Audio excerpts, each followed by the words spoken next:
Yeah. Okay, so we'll do the same thing. Are there any other folks that are online that are presenters?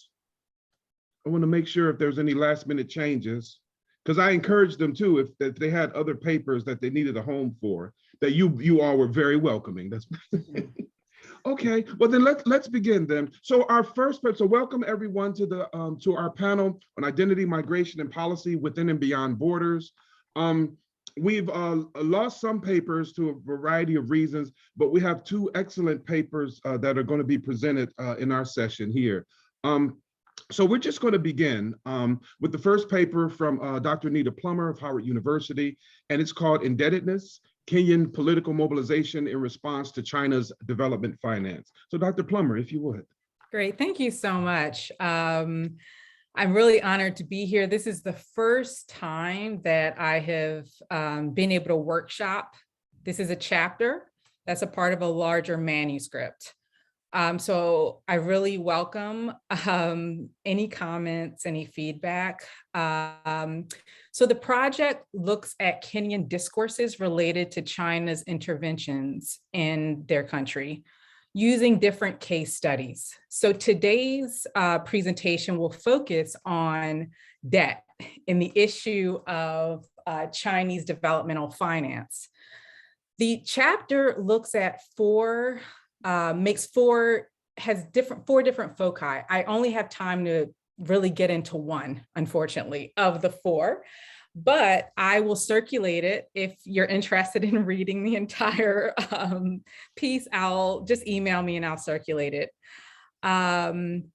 So again, hopefully things will make sense because I'm only focusing on one aspect. So several months after President Uhuru Kenyatta assumed office in April 2013, he outlined the economic goals of his administration at a meeting organized by the Central Bank of Kenya, the Kenyan National Treasury, and the International Monetary Fund.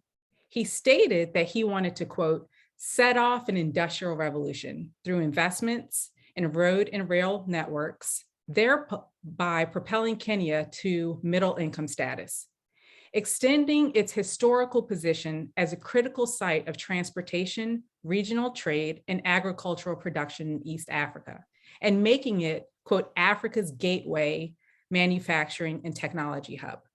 Firms, investment, and loans from China have played a decisive role in Kenyatta's subsequent infrastructure wins, which include doubling the number of households connected to the national power grid, tarmacking over 6,000 miles of roads, a new terminal at the Jomo Kenyatta International Airport, a deep sea port on Manda Bay, and the standard gauge railway.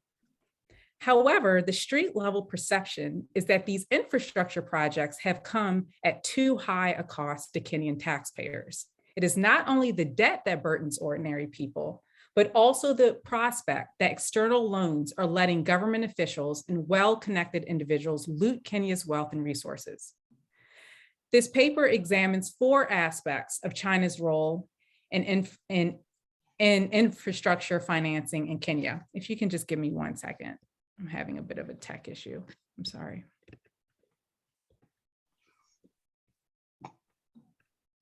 My apologies. Okay.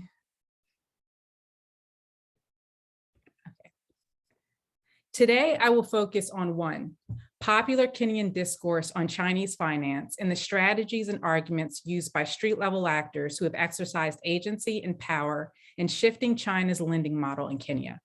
I argue that the discourse on Kenya's debt to China is rooted in anxieties over the potential social, political, and economic ramifications of debt-linked illicit financial flows, unchecked and opaque government borrowing in general. However, the visibility of large-scale infrastructure projects makes China an ancillary offender to the real target of dissent, the Kenyan government.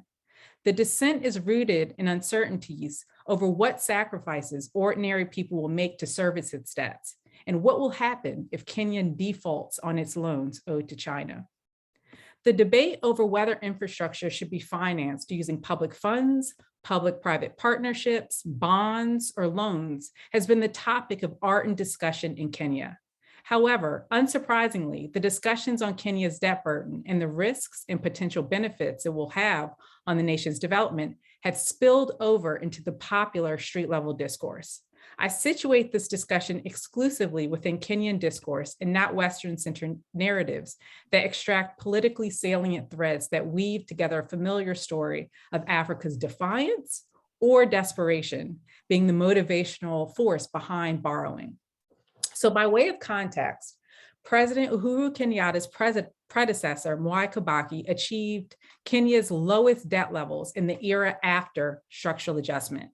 In 2000, the debt to GDP peaked at 78.3% during the Moi administration, and it was at its lowest of 38% in the year preceding Uhuru Kenyatta's presidency.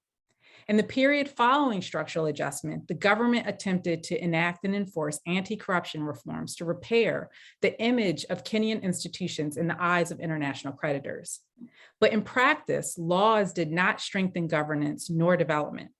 In sum, structural adjustment made Kenya poor and dismantled the existing, albeit anemic, social and political structures that were in place.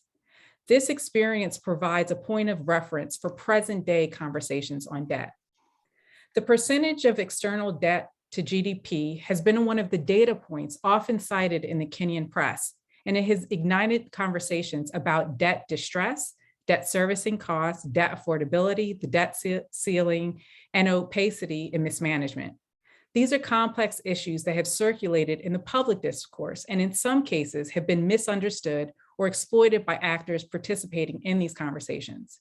It is unsurprising that the issue of debt has captured the imaginations of Kenyans, as it is a continuation of the national debates that started in the early 2000s around structural adjustment.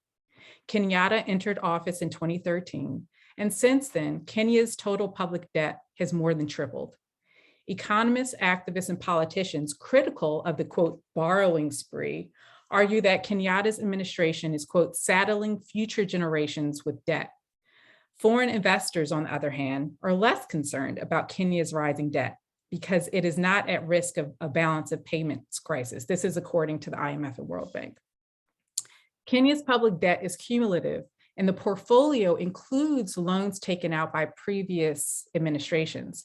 So the current administration has been unfairly targeted in some respects. The dissenting argument on the street level is that members of the ruling Jubilee Party have engaged in an expansionary fiscal policy owed to large infrastructural projects and that the government cannot afford.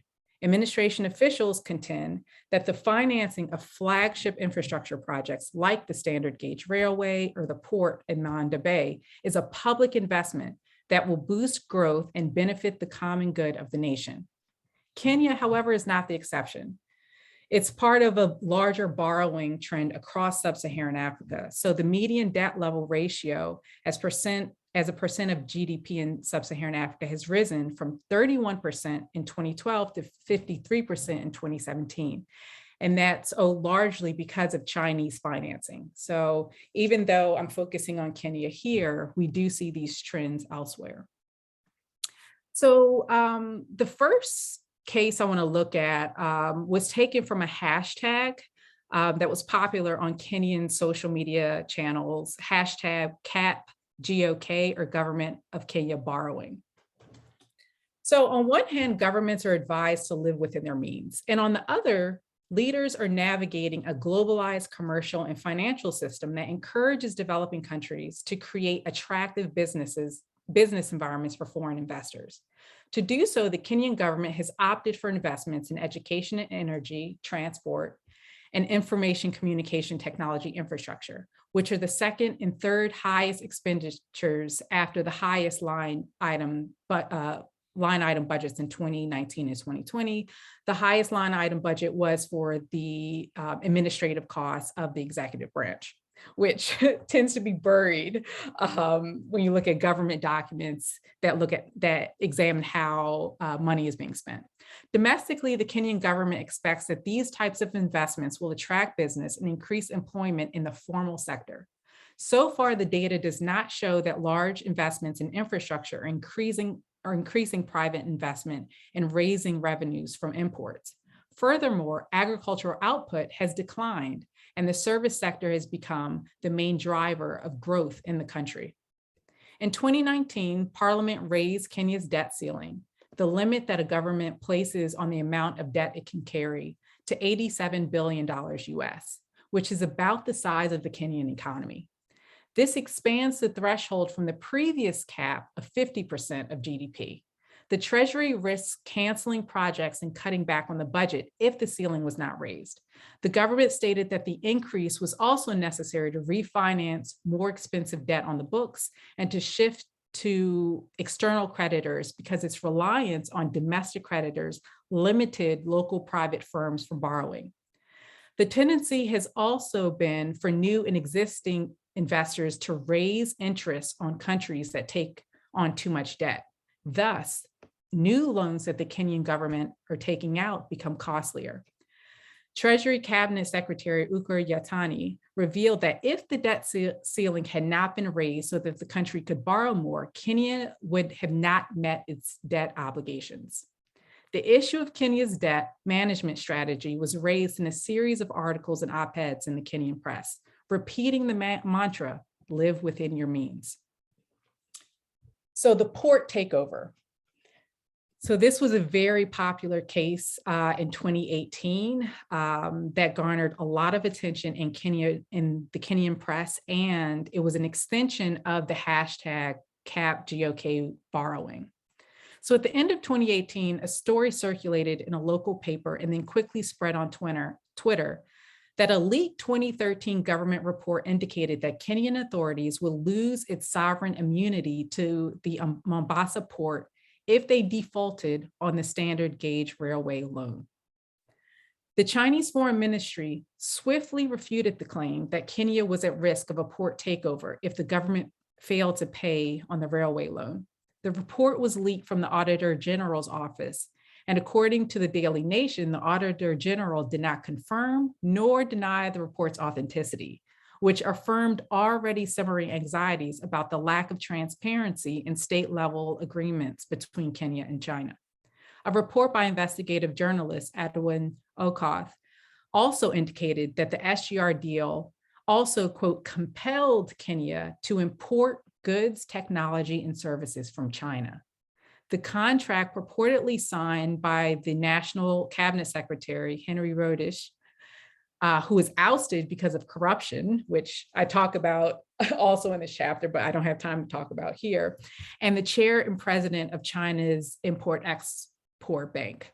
The agreement did not explicitly state that the Mombasa port would be surrendered if Kenya defaulted. It only stated that Kenya's rights to its national assets were not immune from arbitration if there were disputes regarding the SGR loan. This is very standard in agreements between countries. It was also interpreted that the port was used as collateral for the SGR loan. The case that served as a warning for Kenya and led to a linkage between the phrase debt trap diplomacy and China's Belt and Road Initiative was the takeover of Sri Lanka's Hambantota port after the Sri Lankan government was unable to repay its loans to China. In the wake of that takeover, street-level discourse focused on Kenya losing its port, a key national asset to China. In an op-ed published in the Daily Nation in September 2018, Jaindi Casero speculated that, quote, China cares little whether the project they are financing has commercial short-term viability or not. Unlike other lenders, the Chinese don't bother about whether cash flows from the port or railway they have built will generate enough revenue to service the loan they have lent you, end quote. Casero's assertion that China plays by a different set of lending roles was a frequent argument on social media and on television talk shows. In the months that followed, the Chinese government responded to the street-level discontent by reducing the amount of loans it provided to the Kenyan government. The standard gauge railway is the largest single infrastructure project launched in Kenya since independence, and arguably the driver of much of the nation's debt. The government borrowed $3.27 billion for the first phase from Nairobi to Mombasa, and 1.5 billion for the second phase from Nairobi to Naivasha. I talk about the standard gauge railway in a different section of the manuscript. The railway is managed and majority owned by the China Road and Bridge Corporation by way of a shadowy company called the Africa Star Railway Company, whose local owners are anonymous. The company has a 10-year contract with the government to operate SGR, and there are conflicting reports on how much the company is paid for its services. The third phase, Naivasha Kisumu Malaba, of the railway is estimated to cost $3.8 billion. There was a shift in the risk that China was willing to make with regards to financing. President Uhuru Kenyatta traveled to China twice in 3 months in late 2018 to secure funding for that final phase of the SGR. According to a report in the local press, Kenyatta kept the November 2018 trip to China secret because the influx of unfavorable social media posts surrounding the previous visits. At the 7th Forum on China-Africa Cooperation Conference, a deal between Kenya and China to fund that third phase fell through after China requested a feasibility study, which I'll talk about in a second as to why they requested that. In addition to that, the Chinese government decided to only partially fund the SGR part of Naivasha. In an interview published in a local paper, an official at the Chinese embassy stated that the project was delayed because of, quote, negative media reports from Kenya, rising debt concerns, as well as rising hostilities between the two nations, end quote. In December 2019, President Kenyatta announced that instead of extending a new line of credit, rail line between Kisumu and Malaba, they would refurbish the existing rails with a loan from the Chinese government, dropping the cost just to 21 billion shillings. The expense of the railway is not singularly a cause of concern. The issue is that revenue reports indicate that the SGR is running at a loss, and the Mombasa port had become a site of protest as the government attempted to boost cargo shipped by rail to raise the revenue so they could service the loan. So here you see the connection between the Mombasa port, a strategic asset, and the standard gauge railway. In May 2014, the government had signed a loan with China's Exim Bank for the first phase of SGR. About half of the loan was a commercial loan and the other half was concessional. The commercial loan was at a significantly higher rate than the concessional loan, of course, and it was higher than the London interbank rate. It had to be repaid within 15 years and there was a 5-year grace period. The problem is that grace period ended in June 2019. When the grace period ended and the government realized that the SGR was not hauling enough freight to service the loan, they decided to implement measures that forced importers to use the railroad instead of the traditional transportation method, which are cargo trucks.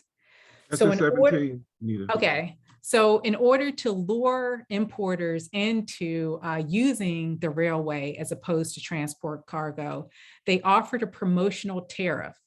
So there was a higher tonnage of cargo being transported, but there were lower revenues. Of course, you know what happened as soon as that promotional tariff expired. The cost of transporting goods via the railway doubled, and importers were understandably very angry. This resulted in a wave of protests, another wave of protest at the port, because literally overnight, the cost of transporting goods went up. Just to fast forward, it's clear that for the SGR to be deemed a success, it needs to break even. And in order to achieve that point, freight needs to be increased. The anxieties over debt have been fueled by the government's borrowing more money to service its existing debt, because at this point, their railroad is not sustainable. So a significant portion of the budget deficits are due to the government's recurring costs and its infrastructure projects. This is my final paragraph. Debt becomes a trap for taxpayers when a government takes out new loans to service its debt. As blogger Juma wrote, in reaction to Kenya's use of Eurobonds to pay debt, he described it as digging one hole to fill another. The arguments by agents outside of the political system have concentrated on the consequences of lending for large-scale infrastructure projects and debt-linked financial flows. Discursively, China is implicated in the government's borrowing spree because despite well-known misappropriation and mismanagement of government resources, it still lent money to Kenya. It also funded a project that most people view as an expensive failure, the standard gauge railway. Donald Coprier posted a tweet stating, quote, France, Italy, Germany, and Japan have financed many projects in Kenya, and we never saw banners in their languages. China has given us a loan, but the standard gauge railway banners are in Chinese. The day we default, which will happen, the tiny English translations will be removed and all will be in Chinese. So I think that captures some of the anxieties that people feel about China's lending in the infrastructural sector in Kenya. So I'll end there. Thank you. Okay, thank you so much, Anita. So we're going to move right to our the next panelist. Okay. Bamfus Awinga from Clark Atlanta University is going to be presenting next. And his topic is advocacy groups and democratic consolidation from hope to popular disengagement in Kenya and Zambia. So if you would, Dr. Awinga. Okay, first of all, I want to thank you so much for giving me this opportunity to share my research that is going on. And I also thank everybody who is attending this presentation. Okay, so I have some slides that I will share.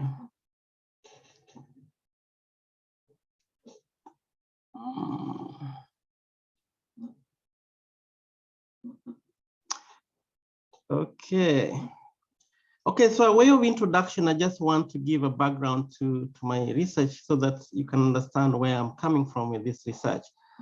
So I'm talking about advocacy group and democratic consolidation. And the background is that these groups were very critical in the process of transition from non-democratic to democratic dispensation.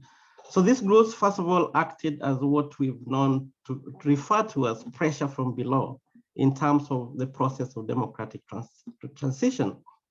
And they did this through the citizens. The people did this through advocacy groups. Yeah, they acted as the pressure that forced authoritarian government to give way to democracy.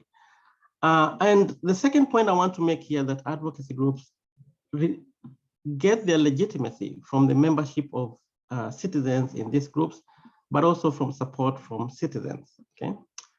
Now, so the transition to democracy created very high hopes and expectations from the citizenry. And the main reason for this is that democracy was largely viewed instrumentally. The democracy was going to help in terms of good governance, in terms of economic development, economic growth, and all that. And so citizens viewed the transition to democracy very instrumentally. And so they had very high hopes and expectations. Now, in the post-transitional dispensation, advocacy groups have been described by different researchers as weak, as disorganized, fragmented, even ethnicized. Now, my research is talking about why are these groups today considered as fragmented, as weak, as disorganized. Ironically, in a democratic dispensation where these groups are expected to thrive and even become more robust. Now, I use the concept of popular disengagement, which I want to explain here. So this concept was developed in the 1980s by scholars such as Victor Zaria, Naomi Chazan, and others as an alternative to explaining the state, alternative to the state-centered theories that dominated political discourse that time. So the concept of disengagement and incorporation as developed by these authors is central to political analysis in terms of understanding state-society relations in Africa. So they describe these two concepts as societal responses to state actions. Yeah, when the state is perceived to create opportunities or its resources are dwindling, then society responds to those kind of state actions, either through disengagement or through incorporation. Okay. So I would define this concept as defined by Victor Zaria. Incorporation here means the process whereby large segments of population associate with the state in order to share in its resources and in its activities and resources. Disengagement, on the other hand, would mean the tendency of groups to withdraw from the state and keep a distance from its channels, especially when the state is viewed as being incompetent or losing the capacity to fulfill its roles. And so those are the two concepts that I would use here. So the current study applies the concept of disengagement in a horizontal dimension. Yeah. So my argument here is that if individuals can withdraw from the state when they perceive the state to be weak with dwindling resources, then that can also happen within constituents of society itself. Yeah. So individuals can also withdraw from organizations that is their organizations within society. Yeah. So they can also disengage from those organizations. And so this study also reasserts the role of individual agency in terms of social change. So the argument I'm making here that one of the main reasons for the weakness of advocacy groups in the post-transitional dispensation in both Kenya and Zambia is because of popular disengagement from these groups. That citizens have disengaged from these groups as members, but they've also withdrawn their support for these groups for various reasons, which I'm going to discuss. So here I take advocacy groups to mean any organization that seek to influence government and policy, but not govern. Yeah. So advocacy groups are one of the most visible components of civil society in Africa. They're critical components of civil society. So I talk about advocacy group and not interest group because I'm looking at groups that they both seek selective and collective benefits. Democratization is a collective benefit. And so I use the word advocacy groups and not interest groups. Yeah, sometimes they are referred to as public interest groups. Okay, why advocacy groups? So the first reason why I use advocacy group is because they have a direct role in the process of democratization. You know, they have so many roles to play in this process, but also their dualistic relationship with the state. Some people refer to them as frenemies. They are expected to partner and work with the government for achievement of goals, democratic goals, but they are also expected to be a countervailing force to the government, yeah, and limit the excessive use of power. And again, these groups that I look at have have wealth of experience in the democratization process. They were there in pre-transition period. They went through the transition period, and they still exist in the post-transitional period. So they have a wealth of experience in understanding this process. The fourth reason that I use these organizations or that I focus on them is that the number of issues that they have to deal with, especially in the post-transitional dispensation, have dramatically increased. So not just about a matter of transition, but issues of consolidation, democratic consolidation.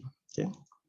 So I'll briefly just define what I mean by democratic consolidation. So here I mean progress towards the completion of democracy. What I mean is achieving concrete social, political, and economic rights. And I'm defining consolidation in terms of the African setting. What do we want? What do we mean by consolidation in an African kind of lens? But also creation of viable, legitimate, and democratic institutions. And then lastly, achievement of collective and individual rights. Yeah. So for us, this would mean consolidating democracy. Okay, case selection. So how did I select the cases? Basically, I'm comparing Kenya and Zambia, and I use what is known as the most different system design. These two cases are maximally different in all characteristics. What I mean here, the civil society formation in Kenya compared to that in Zambia are very different in so many different ways, except the dependent variable, the popular disengagement that I'm looking at.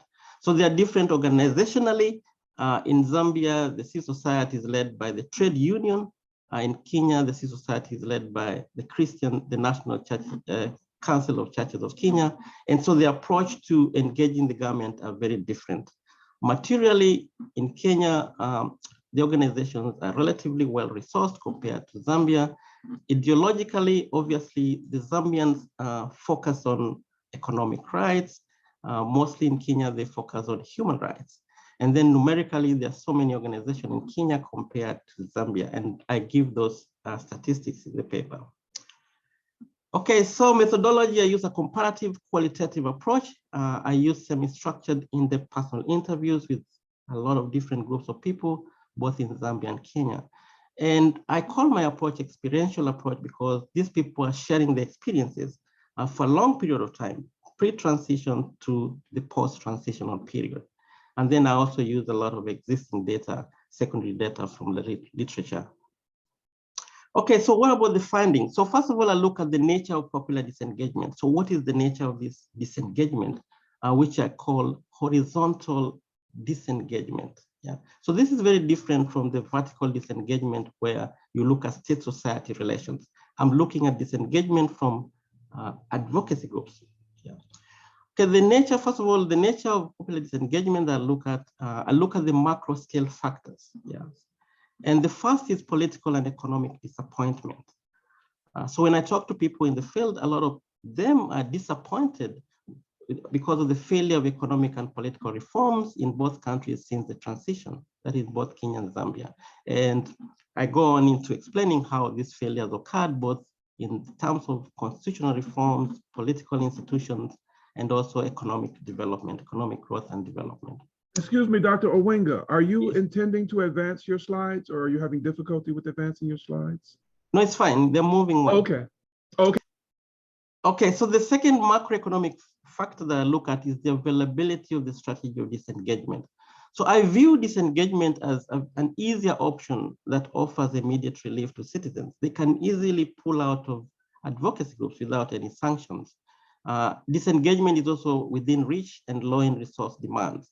Civil society groups like advocacy groups have no coercive force. They cannot force people to continue being their members. And they also minimum risk of sanctions. These are voluntary organizations. So when you pull out of this organization, there are actually almost zero sanctions from these organizations. It's also an invisible, a very quiet and passive exit. You know, you just leave. And I see this as also an option for ineffective voice. So if people feel that these groups are not fulfilling their expectations, they see them as ineffective and they can easily withdraw their membership or support from these organizations. The third macroeconomic factor that I look at is the spatial distribution of advocacy groups. If you look at the spatial distribution of these groups in both Kenya and Zambia, most of them are concentrated in Nairobi and Lusaka. These are the capital cities of these countries. For various reasons, they're close to donors, they're close to where they can lobby the government, but this creates very weak links with rural populations, what I call the urban-rural divide, but also ideological distance between these organizations and people who live in rural areas, where actually majority live in rural areas in both of these countries. Now, the second factors I look at, I call them the mesoscale factors. So these are the institutional factors. What are the factors that are affecting this organization? The first one is membership. Yeah. So I found out that most of these organizations are advocates without members. They are advocacy groups without membership. Yeah. So they're not membership organizations. So they still relied on public support for their activities. Yeah. But those that are membership organizations, these tendency for people to withdrawing their membership from these organizations. The second issue is participation. Yeah? So most of the people I talk to find that participating in these organizations is very superficial, only when there are large activities, but people don't participate in planning, their strategic planning, their organizations. People hardly feel they're part of these organizations. And this affects their legitimacy, knowing that these organizations derive their legitimacy from their membership and the active participation of members in their activities. And then there's also the problem of agenda. Yeah. So most people that I talk to, ordinary citizens, feel that this organization's agenda has continued to focus on the liberal version of human rights and not social and economic rights. Yeah? And given the macroeconomic failures, political and economic, there are a lot of economic challenges that a lot of citizens are facing, and therefore they would rather feel that this organization focus on socioeconomic rights, which they are not doing. But again, I want to make a point here that this does not mean that African countries or Kenya and Zambia do not have serious human rights issues. But when you talk to ordinary citizens who are facing these economic challenges, they tend to prioritize socioeconomic rights. And then the last problem at the institutional level is representation. Yeah? A lot of ordinary people feel that they're not represented, fully represented in these groups' activities and leadership. And so that has become a problem.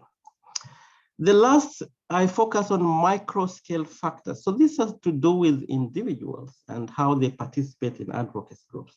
So the first one is lack of resources. Resources here is broadly defined to mean time, money, civic skills, functional cost of participation. Yeah. So a lot of ordinary citizens feel that they do lack these resources and therefore reprioritize them to other areas of their livelihood and not participation in advocacy groups. And then secondly, cynicism.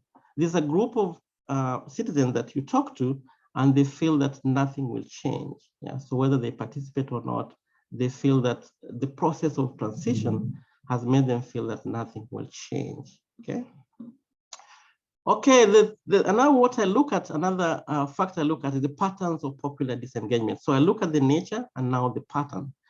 So really what I find is that disengagement is an individual response. So it's not a group response. People are making the decisions individually to disengage from advocacy groups. Second, I also found out that it's disproportionately rural. Yeah.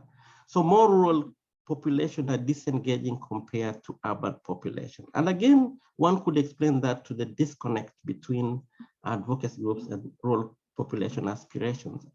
And then I also found that it's a very selective process. So people are not just disengaging from advocacy groups, but they're disengaging and joining other groups. Yeah. So they're very selective in terms of how they're disengaging. They're very sophisticated in the way they're disengaging. And then I found that it's disproportionately women. More women are disengaging compared to men.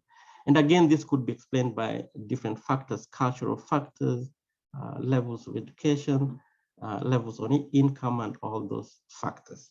Okay. So the last part here, look at the forms of disengagement. So what kind of forms does disengagement manifest itself in? So the first form, which has been written by other authors, is called the suffer-manage. So this form is how citizens are learning to manage the declining resources of the state, the resources of advocacy groups, yeah.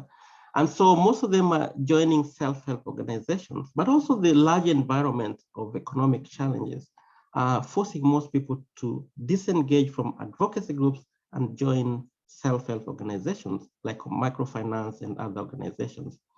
The second form is what I call self-enclosure. Yeah, that people are trying to insulate themselves from activities of advocacy groups. Yeah. So most of the group of these people are joining kinship organizations to feel some sense of belonging.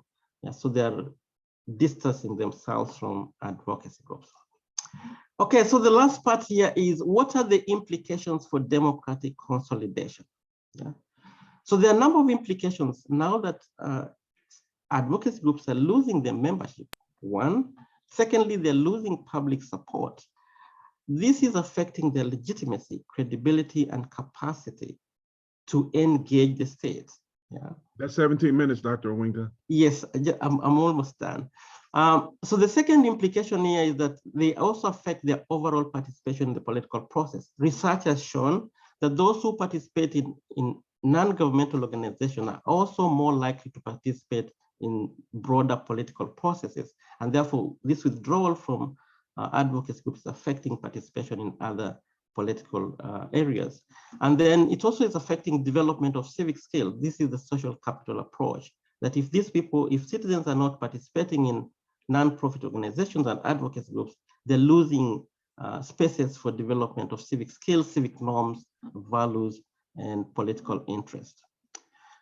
The last slide here is interest aggregation, articulation, and representation. So if people feel that their interests are not represented by advocacy groups, then this obviously affects interest segregation and articulation and also representation.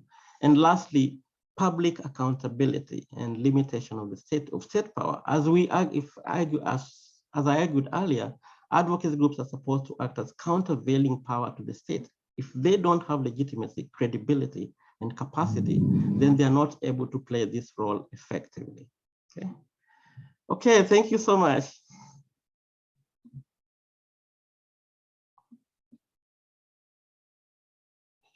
Okay, thank you very much, Dr. Winga. Okay, and thank you all for coming as well. As discussing, I had some comments that I had shared with Dr. Plummer on her paper, and I just want to give the opportunity to respond to some of those, and to raise a general one, and also with respect to Dr. Winga, and then just open it up for questions and comments for those of you who've come out, so that you can participate in it as well. So we really appreciate you coming out. And then, but let's see how this. What is the consensus, Dr. Plummer, Dr. Winga? I could make a couple comments to you all, or then let you respond, or just make my comments prefatory to any comments from the audience, and we'll take 2 or 3 of those at once. Is there any preference? If you want to lead the discussion on the comments, because yeah, there are quite a few that you gave me. So things that you think that I should address, or that you want to hear from me on. Okay. Address those. Okay, so let's proceed. And you, Dr. Winga, did you have any? Yes, I think that's fine. Okay, so with Dr. Plummer's paper, she says part of a larger work. So it's important as we read it, and even to critique it, that we appreciate that there's a lot in this that she may allude to briefly, but it's developed other parts of the book. But I'm also a big proponent of, if you have chapters that can stand alone as publishable articles, publish them before it becomes the book. So, but the main thrust I took from this, I'm constantly trying to put a theoretical orientation to a lot of our work, and it was similar for this one. So I made a comment on Dr. Plummer's paper. It's very nicely done, quite effective. And I said that it sounds to me that what you're calling street level actors and their input may be characterized more as a sort of popular culture resistance to the status quo, or to government's policies, or the government itself.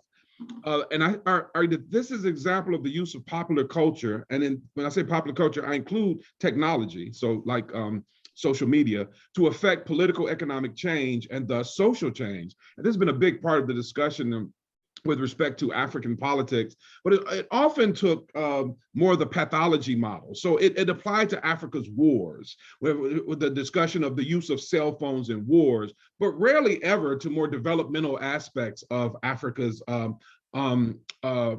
relationship between its culture, including the technology, and political change. So I kind of saw that as captured there. And so for me and my bias, Dr. Plummer, when you talked about Tumachoko, and I thought Tumachoko should be up there, right up front. And I also like the idea of doing what you said. You say, I want to center on Africa. Even more reasons to put that at the front of the chapter for me. But again, I don't see the entire work. But I like that. And but it's when I got to that part, that's when I said, that's it. But it's not that's it in a sense of your work. It's where my bias is taking me in your work. So I want to be real clear about that, sort of where my interest was. So I like to get a sense of you of what do you think about, and this may be in the rest of the book, this sort of theoretical overlay for the type of argument that you're making. And with Dr. Owenga, I was really concerned. I didn't get a chance to see this paper ahead of time, so I listened to you, and I really appreciate the thick description that you're applying for this.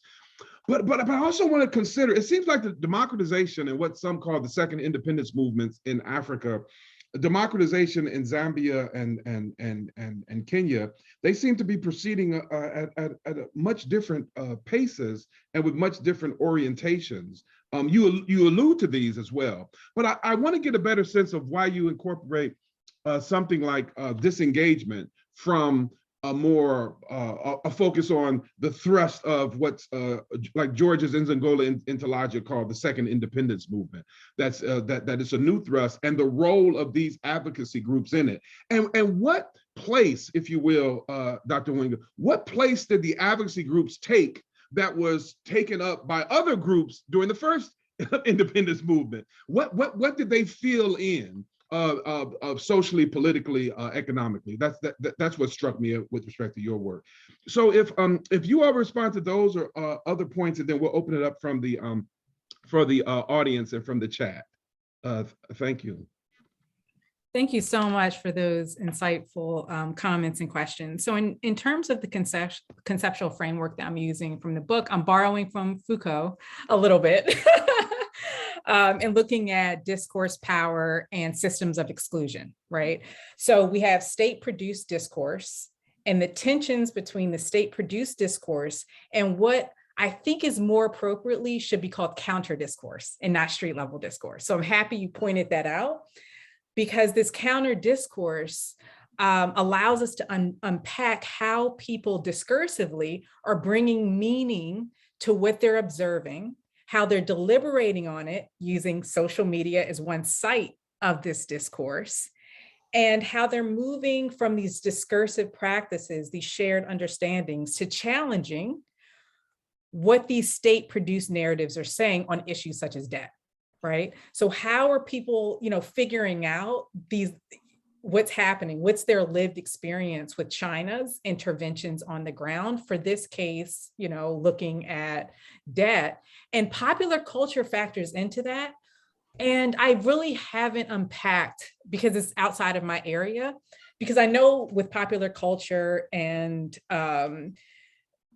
I know there's probably a whole set of concepts that I'm not familiar with. So I think for me, looking at discourse theory and discursive practice has allowed me to look at different sites. So yes, online is an important site of discourse, but I also look at in-person interactions, my interviews with people. So that's also an important site. And then the media, the vibrant media in Kenya is another important site of discourse. So I'm trying to unpack the tensions, how people are punching up, literally using, technology and digital citizenship, and which is very vibrant in Kenya, to shift policy. So I don't think what came out in the talk was China changed their lending practices in Kenya because of what was happening online and in the media. They didn't want the bad press. Yes, they were street protests in Mombasa, but the Kenyan government explicitly stated the bad press is forcing us to not lend you so much money, saying this to the Kenyan government. And they also began adopting private public partnerships for lending. So they shifted away because, again, this discourse, especially in Kenya, has become very powerful. So again, in terms of the counter discourse, there are people outside of formal political institutions who aren't making policy, who are really challenging what the state-produced discourse is, which you have it on the Chinese side, in the Kenya side, and there are contradictions even there. So it's very complicated. So there are different layers. And for me, the major takeaway, or so what, is how powerful is this counter discourse in changing policy, especially because here's the case where ordinary people, so that's where street level I think is very deceptive, and that's what you're plucking out, because when we think of street level, we're thinking of market sellers, we're thinking of literally people on the street. And I'm happy you pointed that out, because it's there's more to it than the street in a very physical sense. How they're articulating an alternative vision for Kenya's foreign policy, an alternative vision for Kenya's development, all packed into a tweet, right? So what I didn't share with the group is I actually unpacked different tweets. So a lot of the source of the information is from Twitter. So I'm gonna end there. I hope that kind of answers your question or your comment. Yes, that addresses it well. And I want to take a plug from Foucault to Harold Cruz and his thesis about what culture revolution is with respect to media. and the transformation of media, and of course others on the African context as well. Fanon writes about this as well. It doesn't have to be toward a revolutionary end, for example, and that's why I'm drawing on this rich theoretical the rich theoretical history, if you will, or the rich history of theory building among Africanists themselves and African Americans in that respect as well. But Dr. Owenga, if you would take up the point. Yes, I think my approach to advocacy groups that replaced independent movements is that, first of all, I define these groups very broadly. Yeah, so I look at them in terms of empirical analytical approach and not the normative Western approach of what an NGO should be. And so I make a very broad definition of what an advocacy group would be. And what I see in them is that I feel that the normative approach is a very Western view of what an advocacy group should be. And the empirical analytical approach broadens and looks at the purpose of the organization rather than the form, rather than what is the form of the organization. But I look at them at what is the purpose. And so for me, they seek to influence government policy. It doesn't matter what kind of form they are. And so, and that captures the African manifestation of all these different kinds of groups that populate the civic space, And so in my paper, I interview lots of different kinds of groups. Some are registered, some are not registered, but provided that they seek to influence government policy or government direction. And so I look at these organizations because these groups were very critical in terms of the transition process. And so I want to see them, what is their role in the consolidation process? Now that they were very important in the transition to democracy process, what kind of role are they playing in terms of consolidating this democracy? And one thing that I come out with is that it seems like organizations or institutions that help in the transition may not be the same one that help in the consolidation. For example, the Zambia Congress of Trade Union was very instrumental in the transition.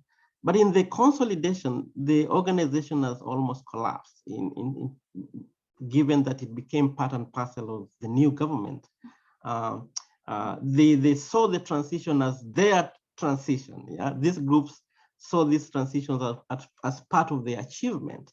And therefore, in the consolidation phase, they were not as critical about these new administrations as they were before. And so for me, I see them as they should play an important role in consolidation, and it seems that they are not. And so I'm trying to look at what is the reason why they're not doing this, why they're not playing the same role that they played in the transition. And one of my reasons is this popular disengagement, which is not just their own making, but it starts from the macro factors to the meso factors, that the institutional factors of this organization, to the individual factors, to the micro factors of people feeling that nothing is changing, and therefore there's no need of participating, that cynical view of consolidation process in these two countries. Thank you, Dr. Owenga. And I also want to point out, there's speaking of counter discourses, as Dr. Plummer referred to, there's a critique of advocacy groups, the mainstream advocacy group literature in international relations, especially with respect to racist conceptualizations. And so I think even Vitalis has a piece on the liberal gesture in international relations. And it talks about norms and advocacy groups as well. But I want to thank you for that response too. I also see in the chat that Anthony Olney wanted to engage you on this issue. I think it's the issue of the comparison of the two states when you consider the years of dictatorship in Kenya. But if you'd like to unmute and ask us the specific question, Anthony Olney, or a specific comment, if you would. I think I sent in the messages. There was that 24 years of the dictatorship where there was a lot of consolidation and a lot of voices of advocacy were really silenced. The media, there was the two-party system in Kenya. I know in Zambia, Kaunda was trying to make people talk, but in Kenya, people's voices were kind of like shut down. And a lot unions and labor movements were really, and the media movement in Kenya was kind of like curtailed into small pieces, and there was a lot of consolidation that happened. Media houses kind of got sold. The cable news organizations started popping up in Africa. The real CNN in Africa came from that era because they were tired of being curtailed. So I felt like that was a really concise moment in building something out of that period that people felt that they were really squeezed. So I wanted to ask him, what do you feel like that was a time where disengagement and cynicism built a crop of Kenyans who were they were feeling like there was something that was happening abroad. Every 4 years, they were tired of seeing fair elections in America until 2008, where they realized that the elections were not actually fair when Bush didn't want to succeed in winning. So I was just trying to ask him what he felt, Dr. Owinga. Okay, thank you, Anthony. So Dr. Owinga, would you take that up? We only have 3 minutes left, and if Dr. Plummer wants to respond as well, please. Yeah, I think what he's saying played out during the transition, and I think that's why Kenya had what he referred to as multiple transitions, while Zambia transited in the first multi-party elections. And so that has something to do with how Kaunda managed Zambia and how President Moi managed Kenya. And as he said, in Kenya, civil society was squeezed, divided, intimidated, but also interfering with the election process in the first transition elections. And so Kenya had what one would call multiple transitions, while Zambia transited in the 1991 first election when Kaunda lost the elections. The Zambia Congress of Trade Union was extremely strong and galvanized the opposition forces together through the MMD, and they won the election in 1991. While in Kenya, the transition was staggered. The first multi-party election was won by the incumbent president. The second was won by the same incumbent president because of the way he managed the state and the way he intimidated and managed the elections that time. And so I think that played out through the transition. During the consolidation phase, one would see how this organization have changed position and how they approach the consolidation, which is actually more difficult than the transition. Would you like to comment as well, Dr. Plummer? Okay, are there other questions or comments in the among the audience? Well, did you want to follow up, Dr. or Anthony Owini? Did you want to follow up after hearing that response? No. I just wanted to ask. I wanted to follow up with Dr. Anita Palmer about the trade deficit. That she mentioned something that is very important. Is there's something about the Chinese government trying to exert its power. It's everything that she culminated, that there's this transition that the Chinese government is trying to do, and they've been trying to do across the globe. They don't care about the blackface, whatever it is. At the end of the day, if you don't give me my loan, I'm gonna repossess whatever it is, but I'm not gonna do it how the Brits did it.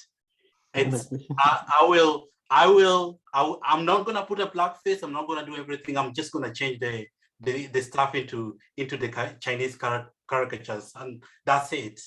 Okay, we press for time. Dr. Plummer, you want to respond? Oh, I see Hashim actually has a hand up too. I didn't know if he wanted to respond or if she wanted to respond. Oh, please, Hashim, I didn't see the hand. I see it now. Thank you, Dr. Plummer. Yes, please.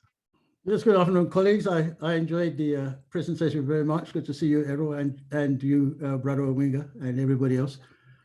So listen to the two presentations briefly, especially the focusing now on Kenya. It looks like there's a kind of broad sweep between disengagement and different forms of engagement, or a counter narrative that is taking place, counter discourse, counter narrative. And so I just found that to be interesting. I don't know if, and clearly it would seem that both of you would have reflections on each other's findings.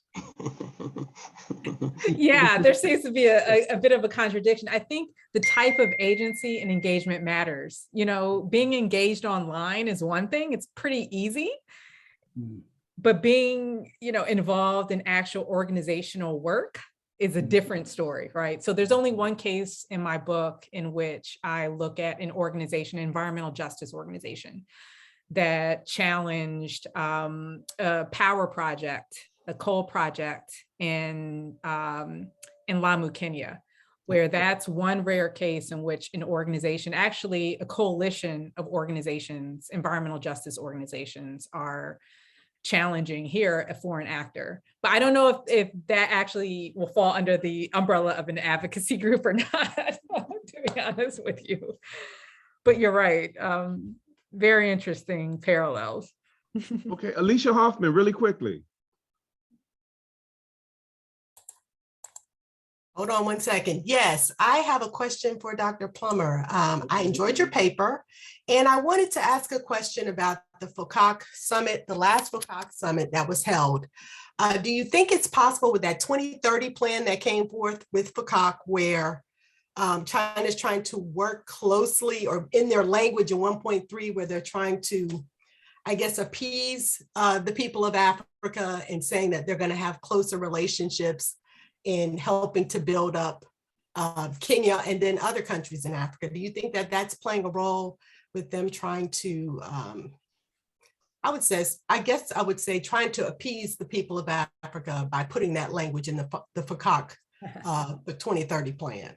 So I'm happy you're using the word appease in language, because we know that there can be a gap between rhetoric and reality.